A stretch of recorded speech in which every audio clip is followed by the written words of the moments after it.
Amém, gente? Vocês estão bem? Hoje eu pensei em falar sobre um assunto muito bom, inclusive. Estava com isso no coração, mas agora demudou foi tudo, né? Então vamos pegar por aqui. Quero achar o versículo aqui que eu pesquisei agora para poder achar ele. 1 Pedro 1, 13. Vamos lá. Vamos sair daqui. 1 Pedro 1, 13.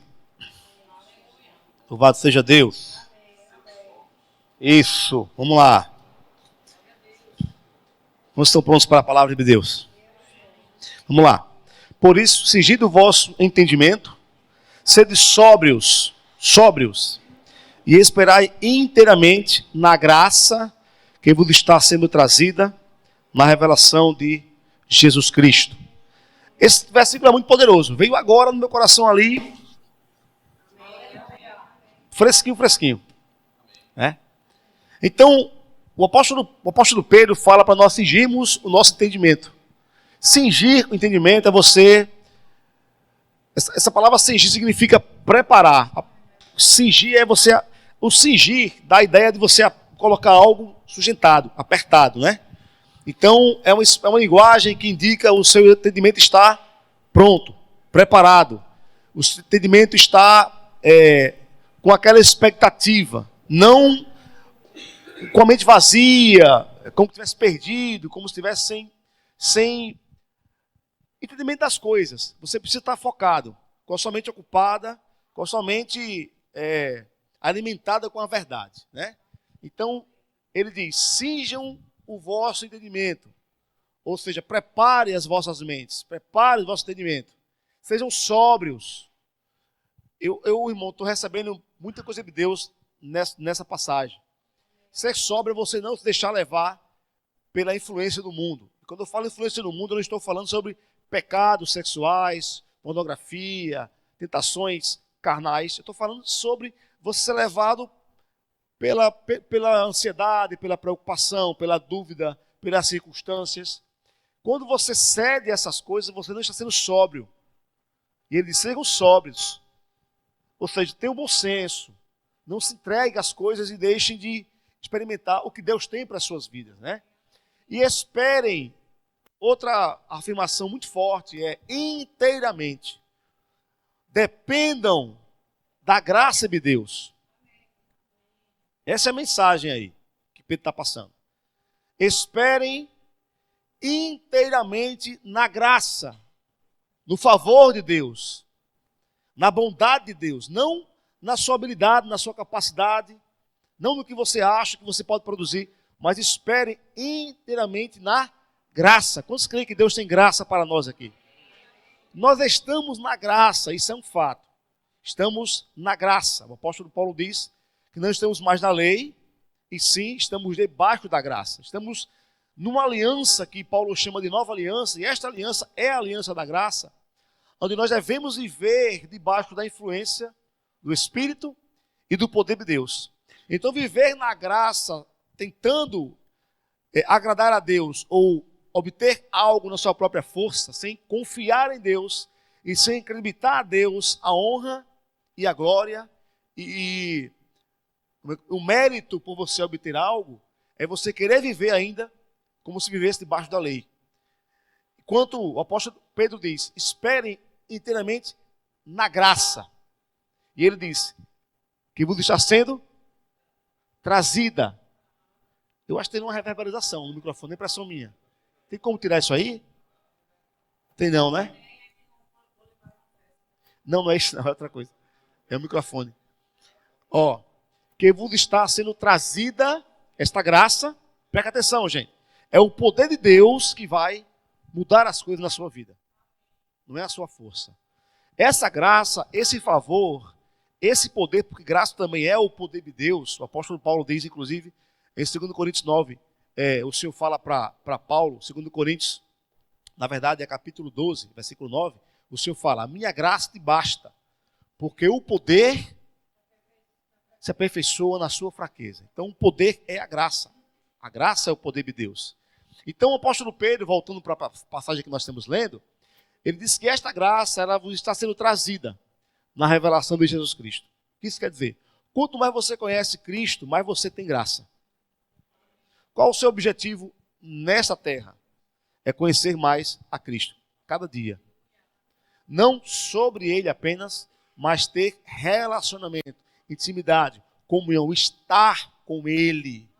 Quanto mais você está com Jesus, dedica tempo a buscar o Senhor e está com Ele, mais você experimenta da graça de Deus.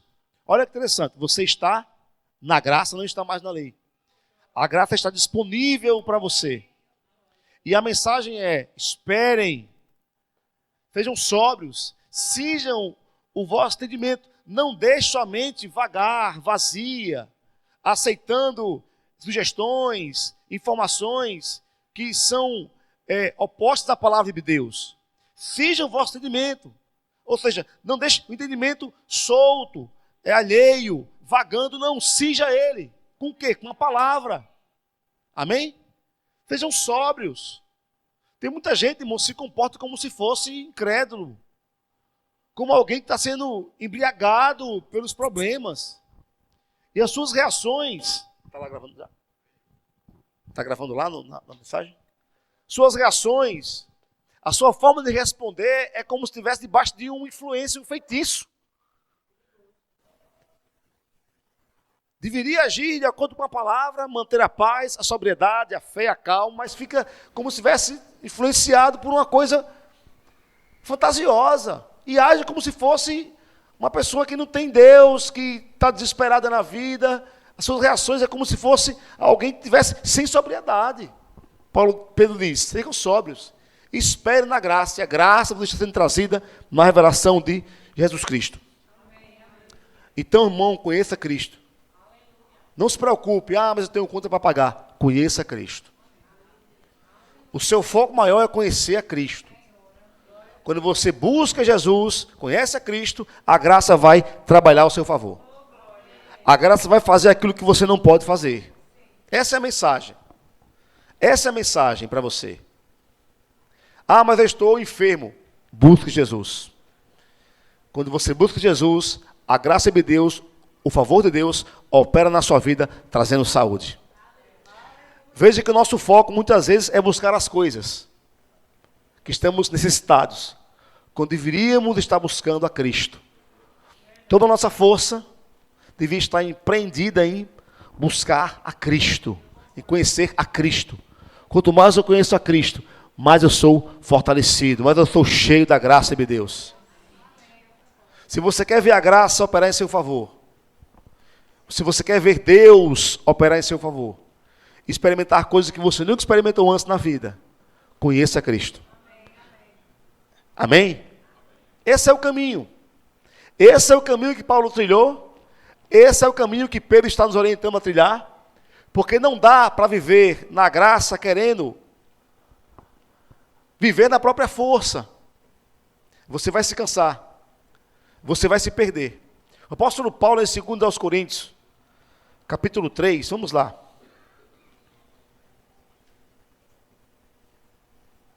Não adianta se enganar. Não adianta achar que as coisas vão acontecer de maneira automática, sem que você dê lugar à ação de Deus na sua vida. Eu vejo na Bíblia, os exemplos bíblicos, em Jesus, na época que ele esteve na terra com os discípulos, dos apóstolos, nas cartas, eu vejo uma disposição de deixar Deus agir, dar lugar a Deus. Você observa, nessa passagem que nós vamos ler aqui, inclusive, 2 Coríntios capítulo 3, né? Antes de ler essa passagem, eu quero lembrar outra passagem que veio agora no meu coração, que é Gálatas capítulo 2, versículo 18. Paulo diz: aliás, 19, porque eu, mediante a própria lei, morri para a lei, a fim de viver para Deus. Estou crucificado com Cristo. Paulo diz: olha, eu morri para a lei, a fim de viver para Deus. Eu só vivo para Deus se eu morrer para a lei.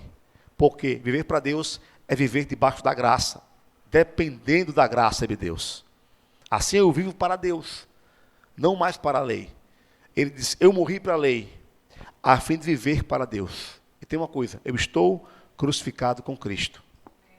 Paulo aceitava esta realidade legal e vivia esta realidade legal, manifestando-a em sua vida. Porque estar crucificado com Cristo não é apenas uma realidade legal, que Cristo conquistou para nós e que não depende de nós para estarmos nessa realidade. E apenas aceitamos a Jesus e automaticamente ou instantaneamente nós morremos. Estamos crucificados com Cristo. Mas essa realidade legal tem que ser vida na nossa caminhada existencial. Ou seja, aquilo que é legal você tem que manifestar na sua vida diária. Eu preciso submeter as minhas vontades, minhas emoções, meus pensamentos, meu corpo, a viver como alguém que está crucificado com Cristo. Ele diz, eu estou crucificado com Cristo. Logo, qual é a lógica? Conclusão, não sou eu quem vive, mas Cristo vive em mim. Não apenas Ele habita em mim, mas Ele vive através de mim, Ele se expressa, Ele fala, Ele toca as pessoas, Ele se manifesta através de mim. E Ele diz, e esse viver, qual viver? Esse novo estilo de vida que é Cristo vive em mim, essa forma de viver sobrenatural debaixo da graça de Deus, Ele diz, e esse viver que agora eu tenho na carne, num corpo físico, eu vivo pela fé. Fé em quê? No Filho de Deus, que me amou e se entregou por mim. Ou seja, eu dou razão a Jesus. Eu creio na sua obra, eu creio que Ele tem o melhor para mim, eu olho para Ele e o que eu olho para Ele e vejo Ele fazer, eu manifesto na minha vida. Ele vive em mim e eu vivo pela fé. Se eu desejo fazer algo e Ele diz que aquilo não é para mim, eu creio no que Ele diz, abraço o que Ele diz e vivo aquilo que Ele diz. Mas você observa, com essas palavras de Paulo, o quanto ele deixava Jesus viver através dele. Dava lugar para Deus. Nós queremos experimentar muitas coisas de Deus. Portas abertas, socorro financeiro, saúde divina, um casamento bem-sucedido, uma empresa de sucesso, mas não damos a Deus o lugar que Ele deveria ter em nossas vidas. O quanto de espaço Deus tem na sua vida. Muitos falam assim, Flávio, eu estou com muita dificuldade, estou com problemas sérios na minha vida. Como é que eu vou experimentar o poder de Deus? Como é que eu vou ver as coisas mudando na minha vida? Como é que eu vou ter liberdade financeira, ter sucesso em áreas que eu estou em dificuldades? Quando é que eu vou experimentar cura? Quando é que eu vou, e por exemplo, sobre os enfermos, eles serem curados? Quando é que eu vou viver livre da ansiedade e preocupação? Quando é que eu vou ser livre da depressão? Quando é que eu vou ter paz na faculdade? Quando é que eu vou experimentar isso? Eu pergunto para você. Eu pergunto para você, porque você pergunta muito para Deus. Deus, quando é que isso vai acontecer na minha vida? Se a tua palavra diz que eu sou abençoado, se a palavra diz que eu posso, tudo naquele que me fortalece, se a palavra fala que eu sou curado, se a palavra fala que eu sou próspero, se a palavra fala que eu sou abençoado, 1000 perguntas para Deus. Mas eu vou lhe perguntar uma coisa também. Quanto tempo de oração nós dedicamos a Deus? Deus tem espaço na nossa vida? Nós temos tido devocional com Deus? Nós perguntamos a Deus e questionamos a Deus, mas nossa parte, o que temos feito? Temos buscado a Deus como deveríamos buscar? Temos dado a Ele o lugar que Ele deveria ter em nossas vidas? Como tem sido a nossa caminhada com Deus? Temos nos enchido com o Espírito Santo e permanecido cheios do Espírito Santo no nosso dia? Talvez aí encontremos respostas do porquê coisas não acontecem. Porque nós queremos Deus para suprir aquilo que nós temos falta. Mas não estamos deixando Deus ter o lugar que Ele tem que ter para Ele agir através de nós. E agir por nós também. É aquela velha expressão pentecostal, né? Dá lugar, dá lugar. Tem que dar lugar a Deus. Se não der lugar, ele não vai ter espaço para agir. Muitos falam, Senhor, abençoe os meus planos. Senhor, coopera. Imagina só eu falar, Senhor, coopera com o culto hoje, Senhor. Coopera com a pregação que eu vou ministrar hoje, Senhor. Abençoe a mensagem que eu vou ministrar, Pai, para que pessoas sejam alcançadas, tocadas, curadas. Senhor, coopera, Pai, quando eu for impor as mãos sobre as pessoas. Opera curas e milagres. Coopera, Pai, para que o culto seja poderoso. Aí a pergunta é, ele tem que cooperar comigo ou eu tenho que cooperar com ele? Nós somos cooperadores de Deus. Nós queremos que ele coopere conosco. Senhor, me ajuda nessa situação. Senhor, muda minha vida financeira, transforma, que haja milagres, Pai. Opera isso na minha vida, Senhor, coopera para que isso aconteça. Eu pergunto, nós temos cooperado com Deus? Que tal começar a cooperar com Deus? Que tal começar a cooperar com Deus, obedecendo a palavra dEle? Que tal? Que tal começar a cooperar com Deus, buscando Ele todos os dias? Obedecendo a voz de Deus todos os dias. Eu vejo, irmãos, e falei há pouco e repito, os evangelhos, nas cartas, no livro de Atos também, que ali a igreja estava começando, e nós vemos pessoas dando lugar a Deus, o Espírito operando constantemente, por meio de pessoas que tinham sede e fome e que buscavam a Deus. Essa coisa de buscar a Deus, amados, nós temos que fazer isso. Quando Cristo ressuscitou, haviam 500 pessoas, aproximadamente, que testemunharam a sua ressurreição. E quando foram orar em Atos capítulo 2, estavam no cenáculo, aquele número reduziu para 120. Foram apenas 120 que foram cheios de Espírito Santo no capítulo 2 de Atos. Onde é que estavam os demais? Os 380 aproximadamente. Não permaneceram em oração. Você observa em Atos 1 que os irmãos permaneceram unânimes, firmes em oração, esperando pela promessa. A melhor forma de você esperar algo de Deus, amados, é em oração. Em oração. Mas naquele período, uma parte parou de orar. E não provou, pelo menos, naquele primeiro momento, o derramar do Espírito Santo. E eu vejo no livro de Atos, as pessoas dependendo de Deus, orando, influenciadas. Você acha que você não foi influenciado por Deus? As coisas vão acontecer? Agora imagina, eu vou mudar aqui a afirmação agora, vou fazer uma afirmação, não mais uma pergunta.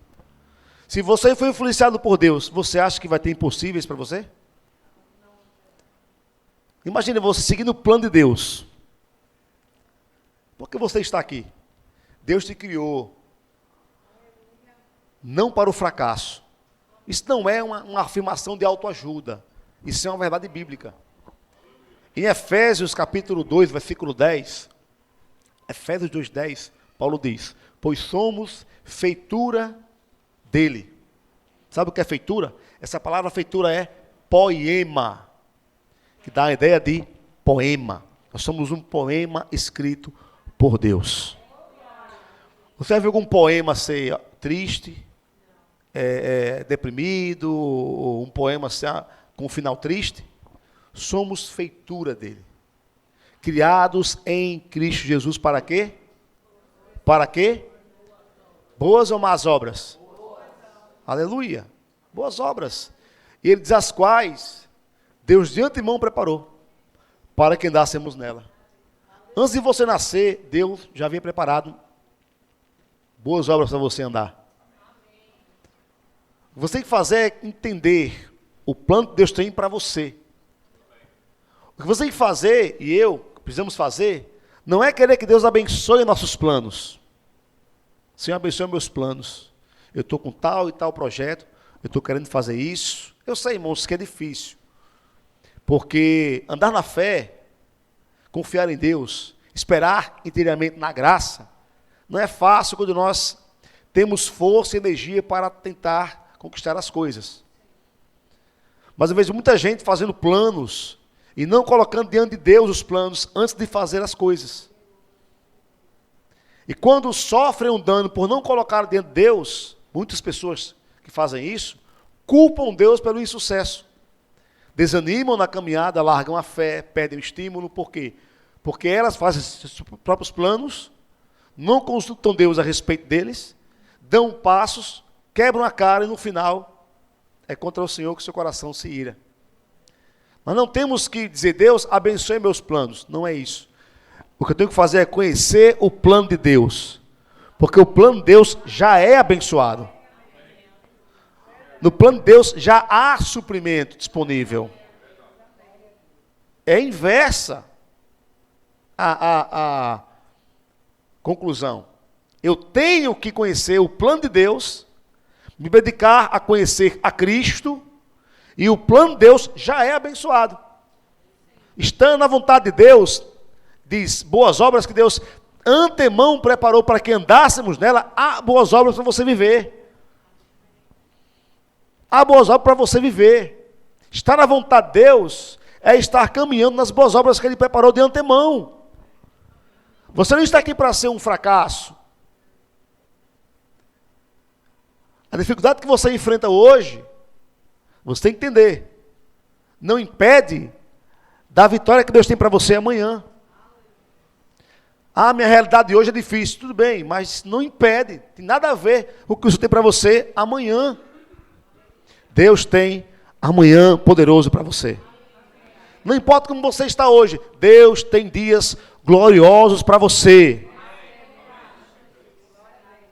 Mas ao invés de se levantar com ousadia, com muitas questões diante de Deus, uma falsa ousadia, uma ousadia carnal, primeiro começa a perguntar sobre você.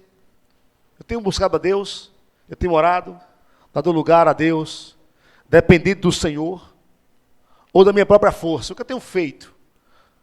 Você vê nos discípulos esse sentimento, essa dependência, esse espaço para que o Espírito pudesse operar através deles. É assim que se vive na graça. Enquanto não aprendemos a viver na graça, nós vamos levar pau. Levar pau é sofrer com a vida. E é bom que nós comecemos a nos educar espiritualmente. Sejamos sóbrios. Amém? Sejamos sóbrios. Fijamos nosso entendimento. Sejamos sóbrios. Esse é o culto racional. É o que faz sentido. É você parar de querer agir pelas emoções e dizer, rapaz, espera aí, eu estou sendo emocional demais. Mas o que a palavra diz?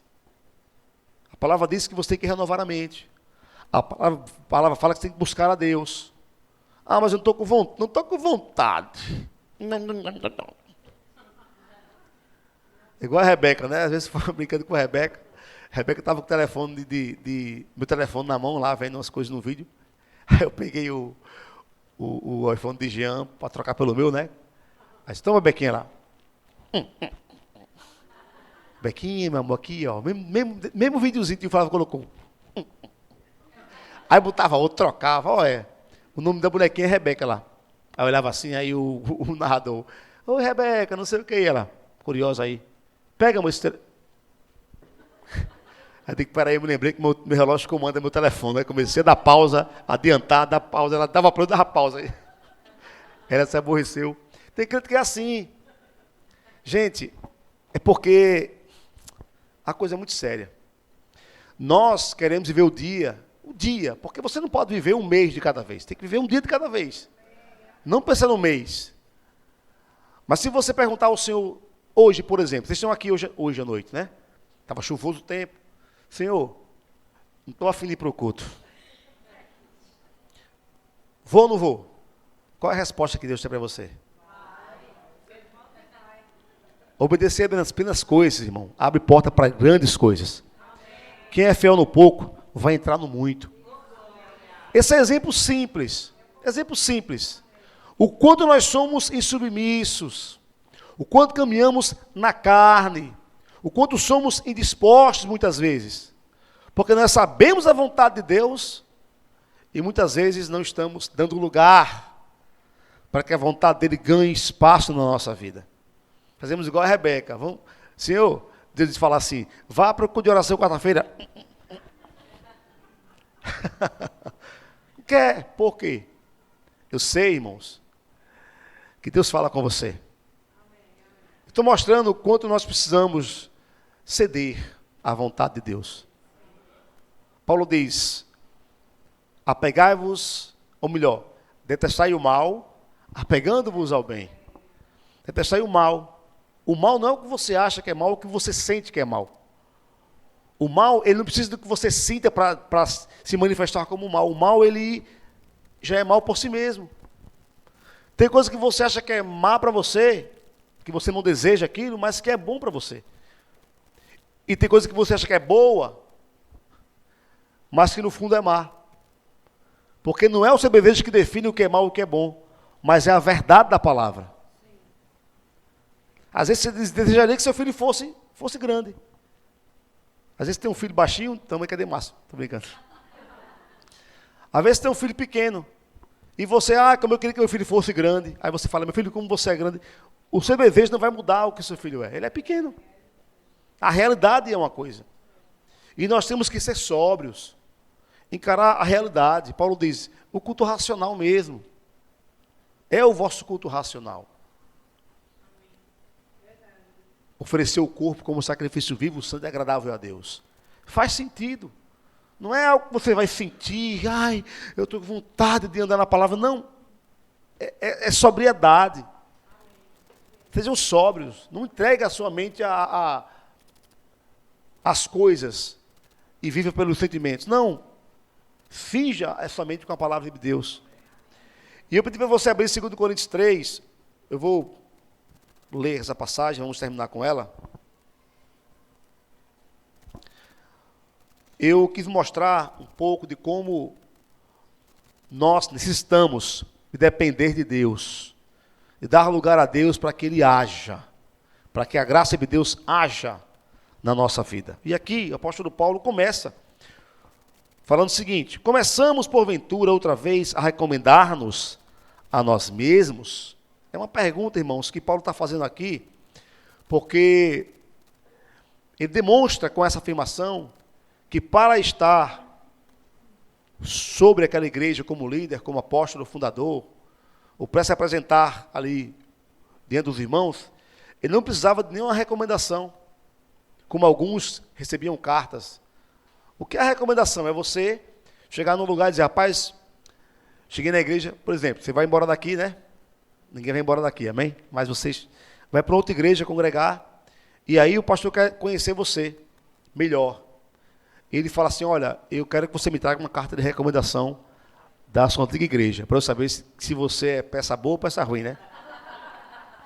Uma irmã essa daqui pediu a carta, né? Para mim, disse, rapaz, não mando carta de recomendação para ninguém, não. Eu não peço de ninguém. Quem chegar aqui, eu vou conhecer a pessoa, saber quem ela é, porque às vezes a pessoa errou na outra igreja, mas chega aqui e a gente tem que acolher e observar o procedimento dela, porque as pessoas mudam, se arrependem. Né? Mas Paulo fala, eu começo aqui a me recomendar a mim mesmo, a vocês, ou temos necessidade, como alguns, de carta de recomendação para vós ou de vós? Irmãos, isso mostra um desprendimento de Paulo tão grande. Porque Paulo pouco estava se lixando com as opiniões humanas, o que achavam a respeito dele, sobre a glória humana. Olha, eu vou buscar recomendação para você saber quem eu sou. Para saber quem eu sou, minha posição, meu status, o que já fiz na obra de Deus. Eu vou buscar recomendações para mostrar as minhas credenciais, para que você entenda que eu sou alguém muito importante. Não, Paulo não estava nem aí. E viver pela graça, viver desprendido de honras humanas, de reconhecimento humano. Hoje é um movimento muito forte, né? Tudo agora é honra, honra, honra. E muitos transformaram a honra em bajulação. Eu quero saber quem honra na hora que o bicho pega. Aí você sabe quem honra e quem não honra. Porque honrar de boca todo mundo honra. Todo mundo honra, acha bom. Meu pastor, estou falando de vocês não, tá? Mas honra não é só falar. Então, irmãos, eu quero a honra que vem de Deus. Amém? Não espero nada de ninguém. Então, quem achar que não está me honrando porque não está fazendo nada por mim, choveu no molhado. Chovendo, tudo que eu faço, irmãos, eu faço porque eu gosto e por amor. Não espero resposta de ninguém. Se alguém foi embora da igreja, alguém que eu ajudei muito, um exemplo, mas Flávio, nós ajudamos aquele, e não fiz nada, querendo nada em troca. Cada um segue seu caminho, fique e vai para onde quiser. Está tudo em paz. Amém? Mas Paulo disse, será que eu tenho que ter carta de recomendação? Vós sois a nossa carta. Não é um título, não é uma recomendação escrita que vai definir quem eu sou. Mas a obra que eu realizo mostra quem eu sou. Amém? Vós sois, vocês, Coríntios, são a nossa carta, escrita em nosso coração,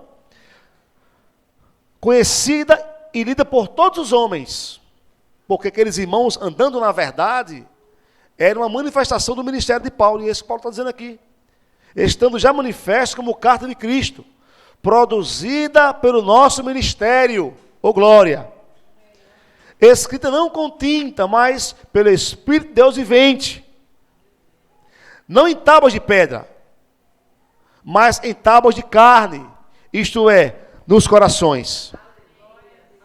Amém? Louvado seja Deus.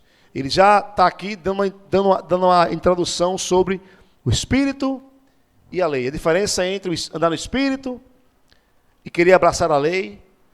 Ele mostra que, de fato, essa produção espiritual foi algo que o Espírito realizou através dele. Amém?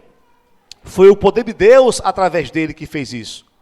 Ele orientou aqueles irmãos, encaminhou aqueles irmãos na fé, na palavra, e ensinou a palavra para eles, e ganhou-os para Cristo, e ele mesmo fala que um rega, outro planta, mas Deus dá o crescimento. Tudo que ele fez por causa da graça de Deus. E ele fala no versículo 4 ainda, e é por intermédio de Cristo, não é na minha força, que temos tal confiança em Deus. Eu, coitado, por mim mesmo não faço nada, se o Senhor não fizer. Irmãos, o que eu tenho que fazer para essa igreja crescer mais, é buscar a Deus. Não é outra coisa não, o pastor tem que buscar a Deus mais do que todo mundo. Pode ser que nem busque, mas ele tem que entender que ele tem que buscar. Como Paulo dizia, né? Eu oro em línguas mais do que todos vós. O pastor tem que estar nessa posição. Porque senão vai ser só um gerente de igreja. Com programação, depois se cansa. Eu não posso querer fazer a obra na minha força. Eu tenho que fazer a obra na força que Deus supre. Senão eu vou me cansar. Isso é no ministério, isso é na sua empresa, isso é no seu casamento, em todas as áreas. Deus tem que aparecer, irmão. A minha confiança não é do que eu posso fazer, é o que Deus faz através de mim, e faz por mim, e faz em mim. Ele diz, é por intermédio de Cristo que temos tal confiança em Deus, e ele vai mais além. Não que por nós mesmos sejamos capazes de pensar alguma coisa, como se partisse de nós. Deus me livre de pensar isso. Pelo contrário, a nossa suficiência vem de Deus. Dê lugar a Deus. Ah, mas eu estou muito preocupado. É você que está preocupado. Está porque você que está fazendo tudo. Você quer resolver tudo. Você é o Deus da situação. Busque a Deus. Quando Paulo fala, é por Cristo que eu tenho confiança em Deus, é por intermédio de Cristo que temos tal confiança em Deus. Quando ele fala isso, ele está falando o seguinte, não é por mim mesmo. Eu confio em Deus porque Cristo habita em mim, eu conheço a Cristo. Eu tenho revelação de Cristo. A graça de Deus opera na minha vida. Mas não é porque eu sou bonitão, não é porque eu acho que sou tal, mas é porque eu estou totalmente desconectado dessas honrarias humanas, de favores humanos, de moletas naturais. Eu quero só confiar em Deus. Irmão, quanto mais você buscar a Deus, mais você vai ver Deus agir na sua vida. Decida hoje não buscar as coisas. Busque a Deus. As coisas você pede a Deus, mas não é um tema que você vai trazer recorrente na sua vida, com uma angústia do seu coração. O seu foco principal, isso é maturidade. Eu sei que há níveis de maturidade espiritual, no início da fé, muitos pedem. Deus sabe tratar com você, de acordo com o seu estágio na fé. Mas se você tem ouvido a palavra e sendo orientado por Deus, não dedique tanto tempo em buscar as coisas. Busque conhecer a Cristo. Seu foco é Cristo, conhecer a Cristo. Paulo diz, não por nós mesmos sejamos capazes de pensar alguma coisa como se partisse de nós, pelo contrário, a nossa suficiência vem de Deus, o qual nos habilitou para sermos ministros da nova aliança. Não da letra ou da lei de Moisés, mas do Espírito. Diga ao seu vizinho, boa noite, ministro do Espírito. Amém? Não da letra, mas do Espírito. Porque a letra mata, mas o Espírito vivifica. Você quer a letra ou você quer o Espírito? Não há Espírito na letra. A lei de Moisés não tem o Espírito. Hoje não é mais vigente. Para a sua época, sim. Hoje não.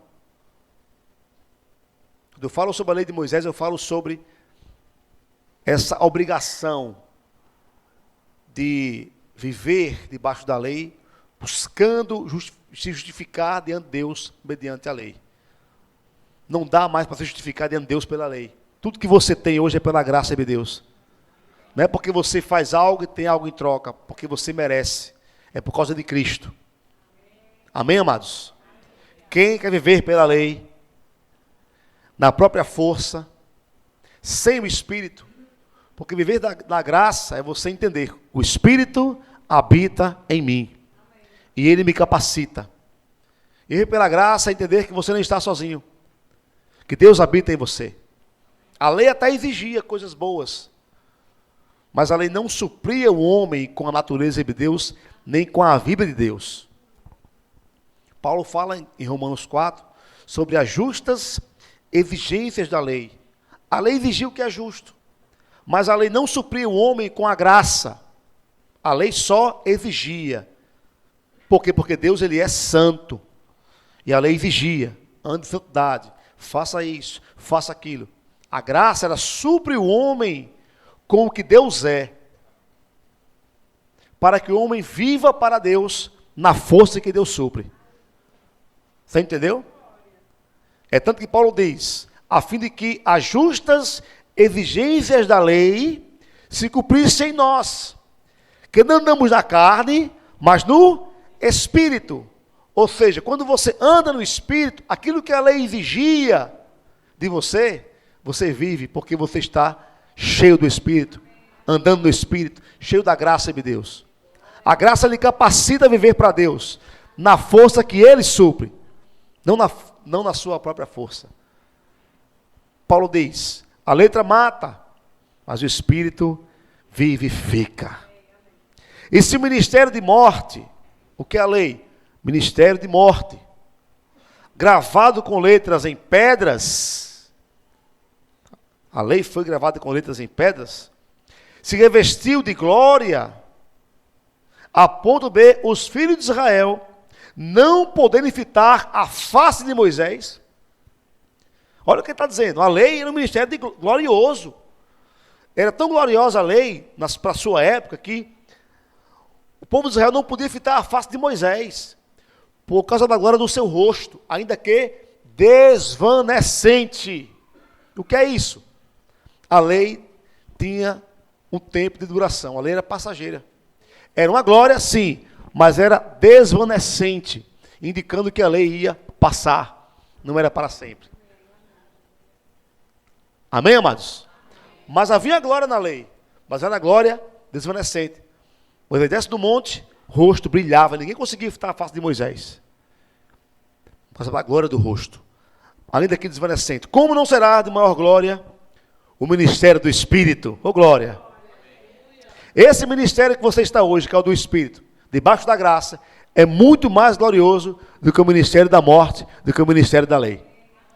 Ainda que ele foi glorioso na lei, o ministério da lei, maior glória tem o ministério do Espírito. Porque esse ministério da condenação foi glorioso, em muito maior proporção será glorioso o ministério da justiça. Aleluia!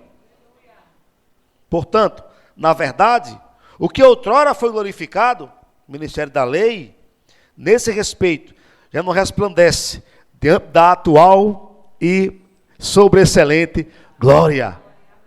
Não compare, irmãos, a lei com a graça, nem o velho com o novo, nem o ministério da lei com o ministério do Espírito. Não queira voltar para a lei. Ah, como eu queria viver no tempo de Moisés. Não, você está na glória maior, amém? Versículo 11, porque se o que se desvanecia teve a sua glória, muito mais glória tem o que é permanente. Fala comigo, eu estou numa glória permanente. Amém? De glória em glória, glória em glória, glória em glória. Veja como nós temos que dar lugar ao Espírito. A graça de Deus. Fluir com o Espírito. Fluir com Deus. Aí a vida é mais viável. Na graça. A vida na graça é viável quando você anda no Espírito. Quando você confia na graça de Deus. Quando você espera inteiramente na graça. Aleluia. Por quê? Porque o poder de Deus se aperfeiçoa na sua fraqueza. Amém? Leandro, pega essa. Vamos terminar. Versículo 12. Obrigado, meu amigo.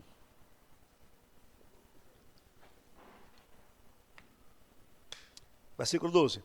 Tendo, pois, tal esperança, servimos-nos de muita ousadia no falar. Eu acho que Paulo estufou o peito e fez assim, ó. Tendo, pois, tal esperança, servimos-nos de muita ousadia no falar. E não somos como Moisés. Versículo 13. E não somos como Moisés, que punha o véu sobre a face, porque ele fazia isso na lei. Era glorioso o seu rosto, era uma glória desvanecente, mas ele teve que colocar um véu. E não somos como Moisés. Diga ao seu vizinho, não somos como Moisés. Ele vai dizer o que Moisés fazia e vai depois mostrar a nossa diferença em relação a Moisés. O que Moisés fazia era o quê? Era colocar um véu sobre a face. Nós fazemos o contrário. Ele fala mais na frente. Ele diz assim, Moisés colocava um véu sobre a face. Pode colocar no mesmo versículo ainda. Para que os filhos de Israel não atentassem na terminação do que desvanecia. Pois, versículo 14, os sentidos deles se embotaram. Os sentidos deles se embotaram. Pois até o dia de hoje, quando fazem a leitura da antiga aliança, está falando do povo judeu, não tem revelação, é como se estivessem cegos, sem entendimento. O mesmo véu permanece, não lhes sendo revelado que em Cristo é removido. Eles vivem na ignorância da lei, querendo guardar a lei, quando poderiam provar de coisas muito mais gloriosas. Versículo 15.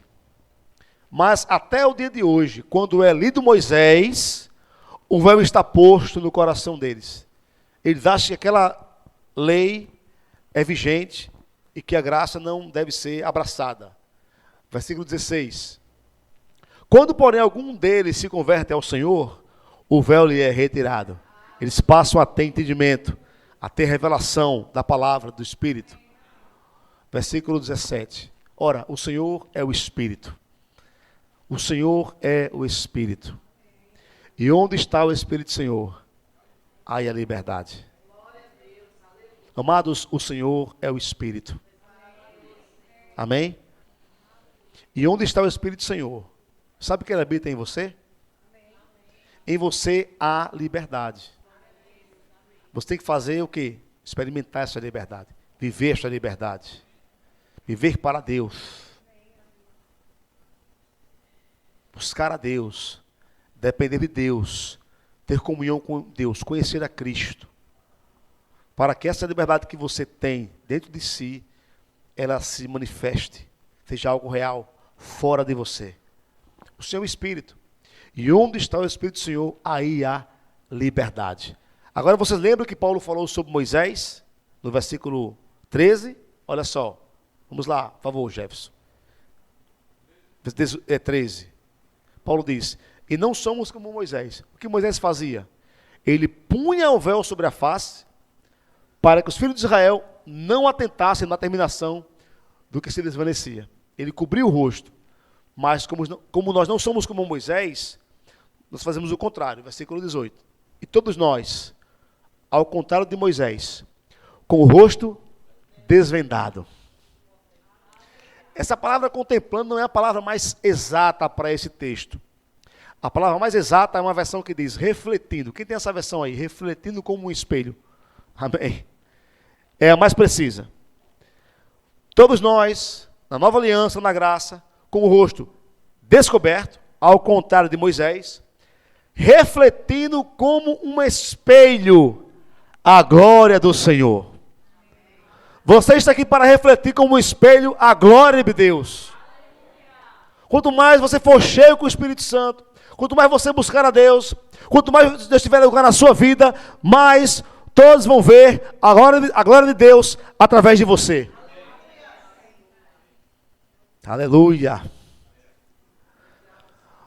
Você não está aqui para espalhar medo, para transmitir insegurança. Você está aqui para transmitir a glória de Deus. Amém? A sua vida, o seu comportamento, a sua reação tem que inspirar nas pessoas louvores a Deus. Pai, obrigado pela vida de Leandro, Senhor. Obrigado porque eu vejo tua glória manifesta nele. A tua glória, Pai, está se manifestando nele. Ele está prosperando, ele está vivendo a tua verdade todos os dias. Eu vejo como o Senhor é com ele, tudo que ele faz, ele prospera. Você está aqui para manifestar a glória de Deus. E Paulo diz, refletindo como um espelho. Essa versão é mais precisa. A glória do Senhor. E somos transformados de glória em glória. É uma coisa que se retroalimenta. Glória em glória. Glória em glória. Buscando ao Senhor, conhecendo a Deus, dependendo do Senhor, conhecendo a Cristo. Mas eu vou sendo transformado de glória em glória. Vivendo debaixo da graça de Deus. Vivendo debaixo do poder de Deus. Esperando inteiramente na graça, dependendo do Senhor. De glória em glória eu vou me transformando na sua própria imagem. Como pelo Senhor, o Espírito. Você não está sozinho. O Espírito habita em você. E pelo Espírito, você pode provar todos os dias crescimento, paz, alegria, saúde, orientação. Ser livre, viver livre de opressão, de preocupações. E aí você fala, mas eu estou tão feliz aqui nessa igreja hoje. O louvor foi uma bênção. A pregação foi boa, falou comigo. A energia está boa, é muito bom estar aqui. Mas quando eu chegar em casa, como é que vai ser? Quando eu me deparar com as realidades da vida. Será que eu tenho que esperar o próximo culto para que eu possa provar de novo essa presença, essa unção? E viver de culto em culto e nunca mantendo aquela constância. Você não está aqui, irmãos, e o culto não existe para que você dependa do culto para viver avivado em casa. Leve o culto junto com você. O culto existe, melhor dizendo, eu acho que eu coloquei até errado. O culto não existe para que você experimente a unção aqui, em casa você fique sem experimentar nada. O culto existe para te estimular a em casa você permanecer, manter o que você está recebendo. Amém? Agora eu repito o que eu falei há pouco tempo. Em vez de você fazer questões para Deus, questione você. Pergunta a você, como é que eu tenho vivido? Eu tenho buscado a Deus? Deus tem lugar na minha vida? Ele tem agido? Ele tem tido o espaço que Ele quer ter? Senhor, me ajude. O Senhor fala, eu quero ajudar. Agora você é o mal de si mesmo. Não porque o diabo, não é o diabo, você mesmo que não... Quem tem você, para que diabo, né? Para que diabo? Se o próprio indivíduo está cavando os problemas. Para que, não tem para que diabo? O indivíduo mesmo é o próprio... Eu não vou dizer diabo não, né? É o próprio diabo não. Mas se você der lugar a Deus, não tem cão que aguente. Nós estamos muito vivos ainda. A carne está muito viva ainda. Não está crucificada com Cristo ainda. A Bíblia fala que nós fomos crucificados com Cristo. Sim ou não? Diga para o seu vizinho, boa noite, falecido. Você morreu. Eu sempre falo, né? Afinado Márcio. Márcio morreu? Não, morreu por pecado, né? Morreu para o medo, morreu para a opressão, morreu para... Você morreu, agora a gente quer ressuscitar o bicho. Está morto, mas...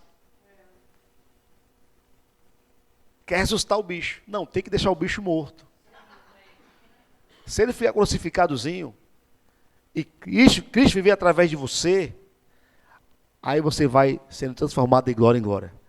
Aí você verá a glória de Deus em tudo que você fizer. Amém? Esse é o evangelho da glória de Cristo, o qual é a imagem de Deus. Você não vai ser cegado pelo Deus desse século. Você não vai ser confundido, porque você tem a sua mente cingida com a verdade. E você vai buscar conhecer a Cristo. Quantos querem avançar aqui? Vamos orar?